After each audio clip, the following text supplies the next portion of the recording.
नमस्कार। सम्पूर्ण मेरा आमा बुवा दाजुभाइ तथा दिदीबहिनीहरू देश विदेशमा रहनुभएका साथी मित्र इष्टजनहरू,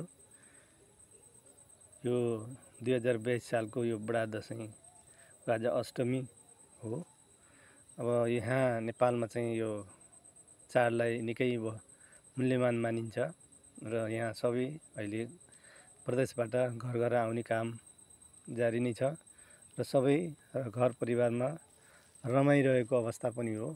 चाहे त्यो गरिब होस् चाहे धनी होस्, सबै समान रूपले कुनै जाति भेद पनि छैन। यो एउटा सनातनीकै हिसाबले सबैको पर्व हो। यो कुनै एक हिन्दू मात्रको पनि होइन। यो सम्पूर्ण यहाँ नेपालमा बस्ने जति पनि महानुभावहरू हुनुहुन्छ, जो नागरिक हुनुहुन्छ, उहाँहरू सबैको चाड भएको हुनाले यसमा कुनै दुविधा छैन कि यो यिनीहरूको चाड हो वा उनीहरूको चाड हो भनेर भन्ने अवस्था छैन। यो हामी सम्पूर्ण नेपालीवासीहरूको चाड हो।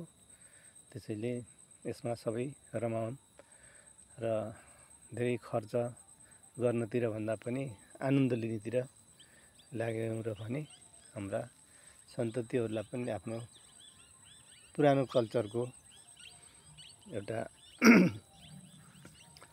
माध्यम बन्छ।